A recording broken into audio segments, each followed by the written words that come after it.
이름 앞에 언제나 천재라는 단어가 붙어 다녀요.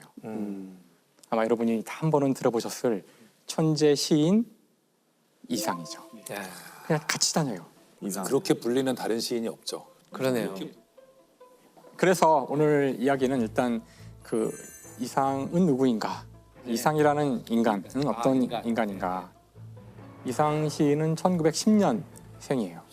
일제 강점기로 들어간 그 바로 그 해에 태어난 분이죠. 그러니까 철저하게 일제 강점기를 사셨던 분이었고 이분의 시를 음미하고 이분의 시에서 와 이래서 천재구나. 왜 그런지 사실 잘 모르는 것 같아요. 어렸을 때 봤던 그게 너무 충격적이지 않았어요? 제1의 아이가 무섭다고. 그러니까 아이가 무섭다고 그러. 그 시가 더 무서워. 그 시가 진짜 무서워. 그 시가 무서워. 괴물이잖아, 괴물. 네. 그렇죠. 그 뜻을 모르고 봐도 그냥 그 자체가 주는 되게 독특한 울림이 있어요. 이게 라임 같기도 하고 읽는 것 자체가 어떤 노래를 듣는 것 같은 느낌도 들고요. 가끔 잠자리에서 애한테 이제 시를 읽어주는데 애들이 이상 시 되게 좋아해요. 그 제1의 아이가 무섭다고 그러고 읽어주신 적 있어요? 그거 되게 읽어주면은 깔깔거리고 웃어요. 그게 이렇게 리듬감이 있잖아요, 사실은. 그렇죠. 그리고 이게 애들은 별 생각 없이 그냥 그 음요를 그냥 느끼면서 읽으니까 왜 1 나오던 2단 왜 계속 나와? 막 몇 번째까지 나와? 이러면서 막 깔깔거리고 웃고 야, 따라서 자기도 막 하고 아이들의 눈으로도 되게 재밌게 읽을 수 있는 시더라고요. 그건 몰랐네요. 저도. 이상으로 인물을 정하고 굉장히 행복했다는 소문이 있으시네요. 맞아요. 왜인가요? 이제 뒷부분에 나오겠지만 네. 이상 시인이 얼마나 물리학을 사랑했고 우리 같은 부류구나. 이공계였어 이제 보니. 일본계 사람이죠. 이공계였다는 사실을 어렴풋이 알고 있었는데 이번에 이제 하나씩 그 제 두 눈으로 확인을 네. 직접 데이터를 확인하면서 아 정말 이 사람은 찐 이공계였구나. 그래서 표지부터 의미심장하네요. 그죠? 맞아요. 이거 딱 보면 딱 느낌이 오시지 않나요? 행렬이잖아요, 행렬. 그렇죠? 저는 행렬을 보면 양절하게 떠오르거든요. 벌써 행렬을 보면 이렇게 행렬하고 흥분하시는 분 처음 봅니다. 아니 시 표지에 저런 게 있는 시인이 없어요. 그러게요. 그렇죠. 어릴 때부터 본인은 계속 화가가 되고 싶었다고 하더라고요. 화가가 되고 싶어 했어서 여기서 이제 가장 중요했던 것은 이제 지금으로 치면 대학 진학이라고도 볼 수 있는데 네. 당시 경성 고등공업학교에 진학하게 돼요. 그 학교가 나중에 이제 서울 공대가 되는 학교인데 거기 이제 건축학과에 들어가게 돼요. 건축학과에. 거기서 아주 우수한 성적을 거뒀다고 해요. 그래서 수석 졸업을 하게 돼요. 수석 졸업을. 그러니까 수석 졸업을 하자 당시 총독부에서 특채를 해요. 총독부의 건축 관련 부서에서 네. 조선 사람으로서는 쉽지 않은 그런 그렇겠네. 출세의 가도에 놓이게 된 거죠. 네. 실제 그때 몇 가지 글도 쓰면서 두각을 나타내기 시작해요. 최초의 장편 소설도 쓰고 그림을 그려서 그림이 입선도 돼요. 어이구. 그래서 여기까지만 들으면 참 좋은 시절일 수도 있었는데 바로 딱 이 순간에 최악의 비극이 찾아옵니다. 언제나 기침을 하고 상태가 안 좋아서 네. 병원을 가게 되는데 병원에서 폐결핵 진단을 받아요. 그게 1931년이라고 지금 추정이 되는데 당시에는 치료하기가 너무 어려운 병이었죠. 사실 그 우리가 알고 있는 대부분의 그 이상의 작품들은 바로 폐결핵 선고를 받은 이후에 쓰여진 것들이에요. 대부분 다. 그 여기저기에는 바로 이 폐결핵에 대한 이야기들이 다 숨어 있습니다. 네. 한 개인으로는 굉장히 힘들었던 시기였을 것 같아요. 조선 총독부의 건축 부서에 스스로 사표를 내고 호련히 저 황해도로 요양을 갑니다. 요양을 하다가 또 여기서 경성으로 돌아와요. 돌아와서는 다방을 열게 되는데 참, 그래요? 좀 특이하죠. 제비다방. 제비다방이죠. 이름도 제비다방인데 다방이라는 것이 당시 굉장히 선진 문물이었고 굉장히 핫플레이스였다 그래요. 그때는 다방이 이렇게 막 되게 지식인들이 모이고 살롱 같은 개념이겠죠. 맞아요. 말씀하신 것처럼 그 살롱이라고 했잖아요. 당대의 지식인들, 당대의 작가들, 화가들 이런 사람들이 다 모이는 장소가 돼서 이상이 자신을 이제 알리는 기회를 얻게 돼요. 만난 사람들이 이상을 보고 이건 보통 사람이 아닌 것 같다는 이제 느낌을 천재 같다는 거죠. 그래서 이상에게 기회를 줍니다. 신문에 글을 연재할 수 있는 기회를 줘요. 어. 바로 그 신문에 연재를 한 그 시가 바로 우리 모두 고등학교 때 배운 오감도라는 시죠. 아. 그런 시를 신문에다가 신문사에서 별로 안 좋아했을 것 같은데요. 많은 독자들이 막 분노를 항의를 엄청 예, 그랬을 것 같아요. 그 항의를 하다 못해 이제 분노가 폭발하여 지면 낭비를 하다니 막 온갖 비난이 막 빗발쳐서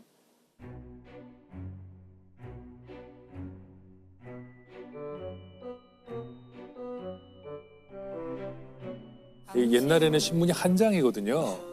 이게 지금처럼 이렇게 많지가 않아요. 그래서 지면 낭비란 말이 있나요? 시 하나를 실으려면 굉장히 이게 큰 비중을 차지하는 건데. 편집자가 대단한 거죠. 대단한 실은. 기회를 얻은 거네요. 아무튼. 그래도 신문사에서는 좀 이상에 대해서 좀 호의적이었나 봐요. 그러니까. 그 당시에 그 신문의 편집국장 이런 사람들이 우리 교과서에서 맨날 배우는 이태준, 뭐 김기림, 정지영 이런 사람들이 편집국장 같은 걸 하고 있었기 때문에 문인들을 되게 호의적이었고 당대 최고의 작가들이 이상을 지지했던 거예요. 맞아요. 하지만 일반인들은 이제 몰랐던 것이죠. 그러니까 너무 시대를 앞서갔던 거죠. 그러고 있다가 안타깝게도 그 거리에서 이상이 체포됩니다. 일본 경찰에게. 왜? 그 이유가 석연치가 않은데 그리고 뭐 조선인이니까요. 네. 더군다나 불량 조선인이고 거동 수상자로 붙잡혀서 한 달 가까이 감옥에 있게 되는데 그 추운 곳에서 그렇게 내동댕이 쳐진 채로 한 달 가까이 감옥에 있어서 극도로 몸이 안 좋아져요. 그래서 풀려난 건데 결국은 거기서 숨을 거두게 돼요. 사실 이상의 이 짧은 인생을 보면 정말 조금 반짝 자기가 인정받고 뭔가 잘할 수 있을 것 같다는 시기가 잠깐 있었고 그 이외의 대부분의 시간은 제대로 인정받은 적은 별로 없는 평탄치 않았던 그런 삶이었어요. 저는 이분이 조금 더 오래 생존했어야 한다는 게 너무 안타까운 점이에요. 이분의 정말 그 괴물 같은 면, 독특한 면, 이 면을 조금 더 많이 볼 수 있었으면 좋았겠다 이런 생각이 사실 들고요. 이 이상 시인의 이 시가 무슨 상대성 이런 거 물리학에 대한 시라고 아까도 비슷한 얘기를 하셨는데 그게 이제 이상은 왜 괴물인가? 아. 이 작품에 대한 여러 가지 해석들이 있을 수 있는데 저는 이제 물리학자니까 이제 물리학자의 시각으로 특화된 그런 이상에 대한 이야기를 이제 해보려고 해요. 작품에 대한 이야기를. 우선 이상이 얼마나 찐 이공계인가를 보여주는 몇몇 예들을 제가 이제 보여드리려고 해요. 찐 이과가 아니면 쓸 수 없는 그런 표현들이 막 나오거든요. 이건 1933 6월 1일이라는 제목이에요. 천칭 위에서 30년 동안이나 살아온 사람, 어떤 과학자, 30만 개나 넘는 별을 다 헤어놓고 만 사람, 역시 인간 70, 아니 24년 동안이나 뻔뻔히 살아온 사람, 가로 열고 나. 이게 물론 어떻게 해석해야 될지 조금씩 달라요. 다른데 제가 보기에 가장 그럴듯한 해석은 아마 피커링이라고 아시죠? 에드워드 피커링, 미국의 천문학자인데 수많은 여성들을 고용을 해서 그 사람들에게 일을 맡겨서 이분들이 하늘을 분석하고 하는 많은 데이터들을 모았어요. 그래서 천칭이란 게 하늘의 별자리를 보는 건데요. 그 연구해온 사람이 있고 30만 개가 넘는 별들을 헤어놓고 있었다. 이 일을 한 사람을 빗대어서 그 하늘을 보고 그 수십만 개의 별을 분석한 사람들. 하지만 나는 뻔뻔하게 24년을 아무것도 안 하고 살아왔다는 거죠. 그 안에 그 사실 다 들어가 있네요. 그 천문학에 대한 어떤 사랑이 나타나 있고 그러네 관심이 대단했던 거네요, 그죠? 또 다른 시에는 이제 보통 기념이라는 시에는 제가 두세 구절을 읽어드릴 텐데 네. 역시 나는 뉴턴이 가르치는 물리학에는 퍽 무지하였다. 물리학에 낙제하는 뇌수에 피가 묻은 것처럼 자그마하다. 나는 지구의 공전 일주를 기념할 줄 다 알았더라. 뉴턴이나 공전 뭐 이런 그 낙하 문제 이런 것들을 자유자재로 막 사용하고 있고요. 네. 서양에서는 정말 그 현대 과학의 혁명이 일어나고 있던 시기에 과연 우리는 그걸 알았을까? 이게 언제나 궁금했었거든요. 근데 이상 시인의 이 시를 보면 그게 들어있는 것 같고 우리가 생각한 거 이상으로 당시에 그 식민지 시대의 경성은요.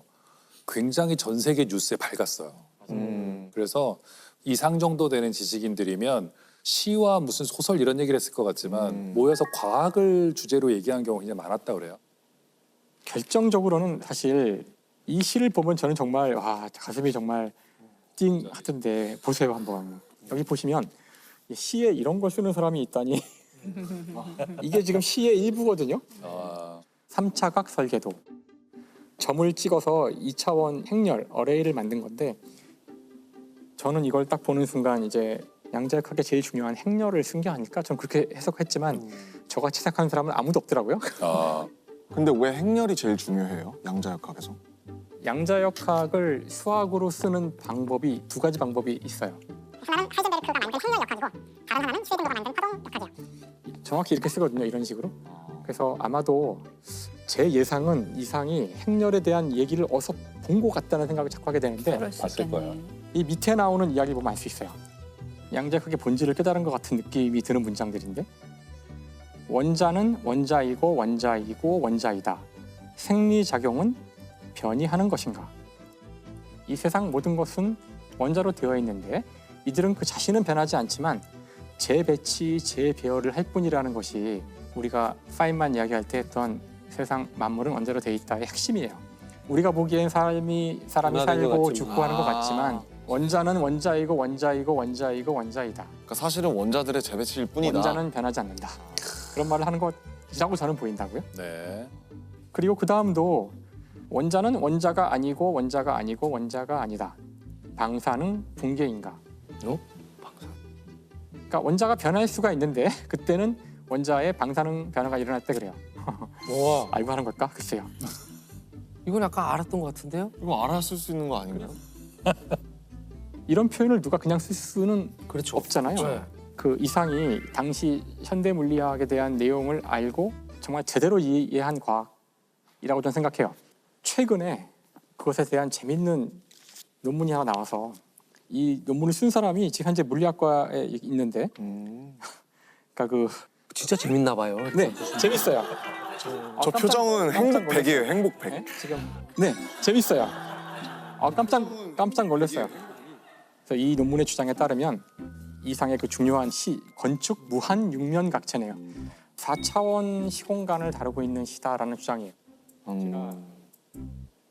여기 이 첫 번째 줄에 보면은 사각형의 내부의 사각형의 내부의 사각형의 내부의 사각형의 내부의 사각형. 그 이제 여러분 봤잖아요. 이렇게 반복되는. 네. 얼핏 생각하면 사각형 내부의 사각형 그러면은 사각형이 있고 또 내부의 사각형, 내부의 사각형 뭐하러 이런 짓을 계속 하는 걸까? 러시아 인형 같은 거 아니에요? 맞아요. 러시아 인형을 사각형으로 만들고 있나? 그렇게 볼 수도 있지만 제가 이해를 돕기 위하여 종이와 미성이. 가위를 갖고 왔는데 와. 만드시게요. 오. 뭘 아, 하시는지 요렇게 겹치는구나. 직각으로. 이렇게 하면은 이 사각형의 중심에 이 사각형의 중심이 놓이게 되죠. 네네. 네. 그러니까 사각형 안의 사각형이 되는 거죠. 네. 여기에 한 개를 더 끼워 넣으면 이제 쉽진 않은데 일로 끼워 넣을 수 있겠죠? 머리에 상상이 되시죠? 네네. 네, 이렇게 끼우면은 이게 사각형 내부의 사각형 내부의 사각형이 되는 건데 여기까지는 되는데 이제 하나를 더하는 순간은 3차원에서 못해요. 하지만 여기는 지금 사각형이란 단어가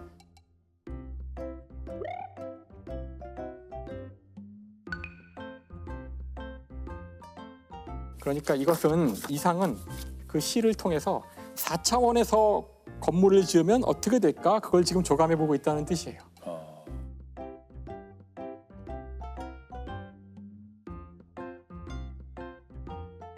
이상 같은 경우 이제 아마 아까 말씀하신 대로 당시 동경을 통해서 들어온 서양의 네. 최신 과학 이론을 들었을 거고 그 당시에 사실 상대성 이론은 대단히 인기 있는 그런 토픽이었기 때문에 아인슈타인이 일본에 방문해요. 네. 동경에 방문을 오. 1922년인가 오. 방문을 해서 엄청난 환대를 받죠. 일본 사람들이 와 세계에서 가장 똑똑한 그랬겠죠. 사람이 왔다더라 그래가지고 일본에 막 돌풍이 일죠. 아인슈타인의 그 엄청난 돌풍이 일어서 그 당시 그 자리에 한국 사람도 있었어요.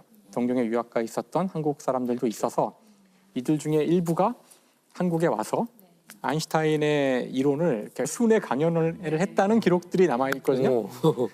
몇월 며칠 몇 시 몇 분부터 몇 시까지 뭐 신촌에 어디서 아인슈타인의 특수 상대성 이론에 대한 강연을 할 예정이오니 야. 관심이 있으신 분들은 오시기 바랍니다. 그래서 그런 공고들이 있는 걸 보면 그게 지식인 사회에서는 공유가 됐을 거고 그 이야기를 아마 이상이 들었겠죠. 그랬을 것 같아요. 빛의 속도에 대한 문제가 나오고 빛보다 빠르고 느리고 함에 따라 어떤 일이 벌어지고 그렇죠. 우주가 막 변하고 아마 그 차원이라는 단어가 이상한테 꽂힌 것 같아요. 건축가기 때문에 네네. 자신이 아는 모든 기하학은 3차원의 세상이었는데 한 차원을 높여서도 뭔가 기하학을 할 수 있다? 네. 그런 차원의 이야기가 나올 때 수많은 사람들이 시도를 하죠. 내가 차원을 하나 더 하는 방법을 구현하는 방법을 알아만 낸다면 난 전 세계에서 제일 유명한 사람이 되는 거야 이제. 그래서 이제 이공계 대학교 1학년 처음에 뭐 물리 이런 거 배우고 이럴 때 애들이 다 이렇게 연필을 이렇게 3개를 들고 하나의 연필을 더 꽂아버리고 어디다 꽂으면 내가 이 세상 최고 천재가 될 것인가 시도하거든요. 어디다 꽂으면 진짜요? 4차원이 될까. 예. 절대 안 된다는 걸 보일 수 있잖아요. 절대 안 되는데 연필 3개를 이렇게 해놓고서 이제 하나를 더 꽂아보려고 되게 노력을 해요. 근데 아마 그런 시도 중에 하나였을 것 같아요. 우리가 이상을 좀 더 이해해 보자면, 네. 자, 여기는 지금 식민지 시대의 경성이고, 자기는 아파요. 네. 그 결핵은 현재 치료법이 나와 있지 않고, 곧 나도 몇 년 안에 죽을 것이고, 그때 문제가 되는 건 시간이죠. 그렇죠. 그리고 자기는 또 식민지 시대의 경성이라는 굉장히 좁은 곳에 살고 있단 말이죠. 옛날 우리 경성은 작았잖아요. 네. 작고 또 사람이 서로 다 알고. 그러니까 지리적으로 그 3차원이라는 세계는 너무 답답했을 것 같아요. 네. 답답하고 그런데 어디선가 누가 차원을 더 할 수 있다는 얘기를 하는 거예요. 이게 지금 눈에 보이는 게 전부가 아니고 다른 차원이 있을 수 있고 뭐 이런 얘기를 들으면 굉장히 매혹적으로 들렸을 거예요. 나한테 남은 시간이 얼마 없는데 이것이 상대적으로 달라질 수 있고 어떤 우주에서 어떤 차원에서는 전혀 다른 법칙에 적용된다고 하면 엄청난 매력을 느꼈을 것 같아요. 아마 그래서 자기 자신을 박제됐다고 표현했을 것 그렇죠. 같아요. 3차원 자기는 세계에 있는 거죠. 공간적으로도 또 시간적으로도 갇혀 있잖아요. 어머 안 됐다. 사실 이 묶인 공간을 벗어나는 거는 묶이지 않은 차원을 하나 찾는 것일 수도 있거든요. 그러니까요. 네. 여러 가지 의미가 있을 것 같아요.